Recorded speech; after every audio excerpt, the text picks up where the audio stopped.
Hi, my name is Megan Lee, and welcome to my channel. So today let's do something different. I've received a bunch of questions from you all, and today I will try to answer the most frequently asked ones, and I'll talk a bit about myself. So usually I sit straight, all serious, talking about really dark topics without changing my expression, right? So some of you asked me if I was a robot or AI. I'm not a robot.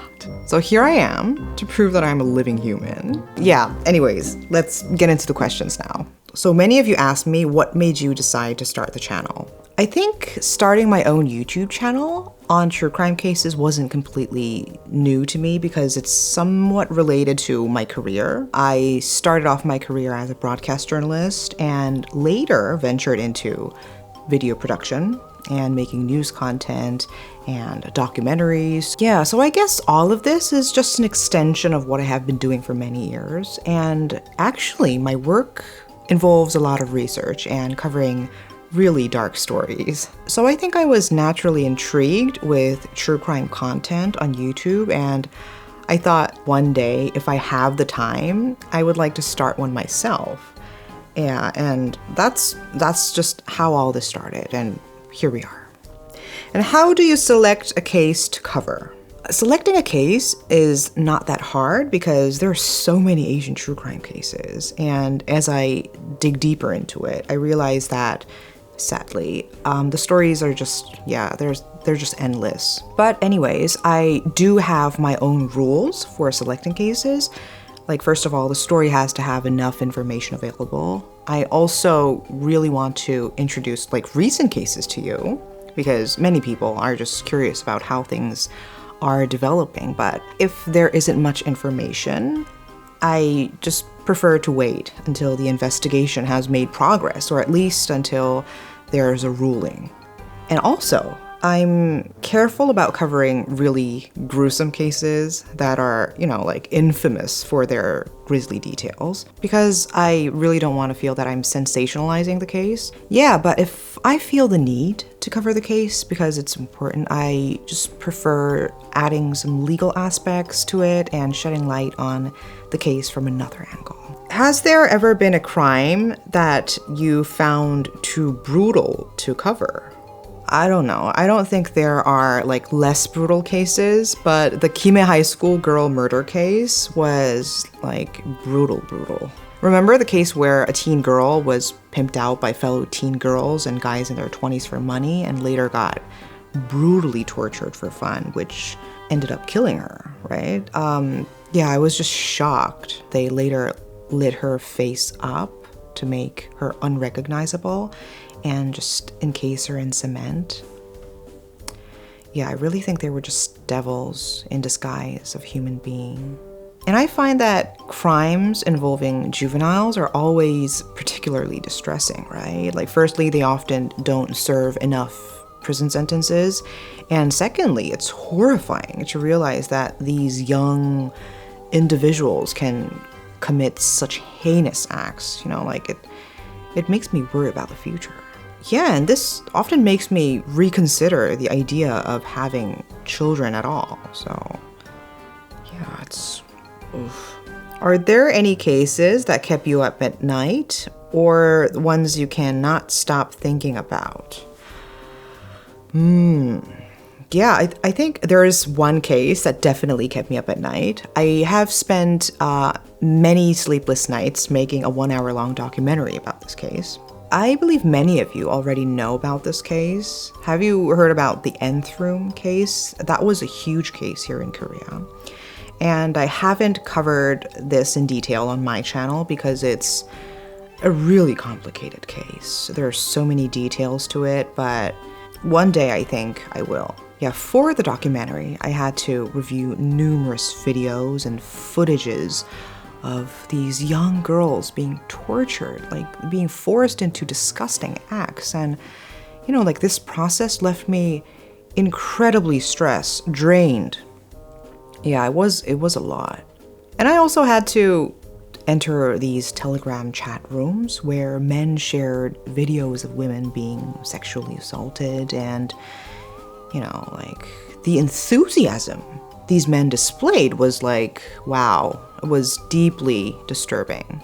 And this random guy, like God knows how he got my email address, even began sending me like disturbing emails saying that he knew I was in the Telegram chat, and I was terrified. It was a lot. It was overwhelming. But I don't know. I think I really loved the whole process of it. There's like so many backstories. Netflix was actually filming the same documentary at that time. So like, yeah, like we had to interview the same interviewees, but you know, like Netflix would have them sign something like an exclusive interview. So we actually had a hard time getting them sit down with us, like actually doing an interview with us. So like, yeah, there's so many backstories. Like if you're curious, just check out the documentary. So how much time does it typically take you to research a case? And what's the most interesting part of the research process? I actually work with really talented overseas writers, Korean writers, who spend incredibly long hours, days, on helping me with research and collecting information on each case. And on top of that, we need to write the script, translate the Korean script for Korean cases, copy edit the script, do fact checking, ensure the footage aligns with the content, filming, video editing. So I don't know how long, but I can tell you for sure that most of the time I stay up very late at night for this channel. But yeah, no matter what, I just love the entire process. It's so fascinating to learn about crazy incidents happening across Asia. And you also get to learn more about the cultural aspects, such as, you know, like spiritual practices, like shamanism, which is quite prevalent across Asia, right? And looking into the legal aspects is also very interesting. You know, like the difference between countries such as Pakistan that follow the common law system, where they can punish the killer in the same way the victim died, as in the Javed Iqbal case, and countries like Korea, South Korea, where we follow the civil code of Germany and, you know, like strictly adhere to the legislation. Yeah, I think the difference is intriguing, but it can also be very distressing sometimes, because like in Korea, sometimes someone who like distributed child pornography or on Telegram could be just sentenced to 1 year if there's no, you know, like legislation that specifically punishes that crime. So it really makes you think, doesn't it? Like, yeah, it makes you think. So it's really interesting to learn about these stuff. And how do you deal with the emotional toll of covering dark and negative cases? I don't know, but yeah, just give me ideas so that I can try them out. You know, like ever since I started Dark Matters, I've been dreaming a lot. And these days I have nightmares. I didn't know when I first started this channel, but now that I'm a year into it, I have unsettling dreams, you know, like, wow. Someone just keeps following me, my friend dying, and even like seeing my own dead body from a third-party perspective. I don't know, like, do you guys believe that dreams do have a meaning? I don't know, just help me out, guys. Help me out. What are your thoughts on the ethics of making true crime videos? Ethics. I was actually surprised to see some comments suggesting that I'm, you know, like profiting off someone's misery. And I was like, okay. I'm not sure, but it seems like some people think making true crime videos is unethical. Is that right? I don't know. But, you know, like, I don't know if my videos are that different from true crime documentaries or news reports. I think they're like more of a concise version of all that reports out there. And as a true crime junkie myself and someone who loves storytelling, all I want is to make sure that these cases are never forgotten and reach a wider audience. Yeah, but I do believe that these cases should be approached with much greater sensitivity and care because they involve victims. Yeah, but if you're being respectful and basing your videos on solid facts rather than misleading, unverified rumors, I think we should give more power to true crime YouTubers, because think about it, like, we spend so much time researching for you guys. So yeah, just let's be nice to each other. Whew. What's your age? And what's your nationality? I'm South Korean. Never ask a woman her age. I'm not young, but I'll just say I'm mature. How did you develop your English accent? Have you studied abroad? Early education. I moved to New Jersey, the US, when I was 4, barely speaking any Korean, and then moved back to Korea when I turned 8. So since then, I've never lived anywhere outside of Seoul. So I can say that I've pretty much lived in Korea my whole life. Wow, I'm such a boring person. Maybe I think I might move and try living somewhere else. One day I really want to do that. A lot of my friends are in Singapore, Australia, Canada, and I heard Bali is also great. So yeah, any suggestions? What is your educational background? I studied law and did my master's in global affairs. I once wanted to become a lawyer, but I decided to work in journalism because I didn't think I could be the type of person to work for a client. You know, like sometimes I wonder how difficult it would be to practice law when you have to stand up for a client who, you know, appears to have killed so many people. You can't choose your client most of the time, right? So yeah, that's tough. Yeah, that's tough. How do you sound speaking Korean? Oh wow, 또 이런 거를 또 궁금해하시네. 여러분, 사실 저는 한국말이 더 편해요. Anyways, 구독은 사랑입니다, 여러분. 구독해주세요. Have you ever had a personal experience with crime or the criminal justice system? No, yeah, not yet. And I hope I never do. I just want to live a happy and safe life. Did you ever have a paranormal encounter? Whew. Yeah, I want to believe that I never did, but I think I kind of did. You know what I mean? Like, I don't know. I'll tell you my story and you decide, okay? So I think it was like 6 years ago. I was working at this broadcaster. After I just completed my work and my morning news package went on air, I decided to take a quick nap during my lunch break. So I went to this resting room or sleeping room, which was on a different floor. I went there, and when I opened the door, there was no one there. To get to the bed, you have to open another sliding door. So I opened the sliding door, and there were like 4 beds, 2 bunk beds on each side. So I took the top bunk on the right side. I lie down, and after about like 10 minutes, I heard someone entering the room and later heard the second door slide open. But then I hear this person, you know, climbing up the ladder to the bed where I was lying on. So I was like, what?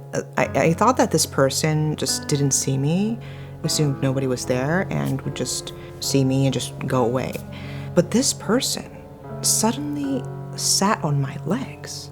You know, I felt someone pressing down on my legs. And at that moment, I couldn't move at all.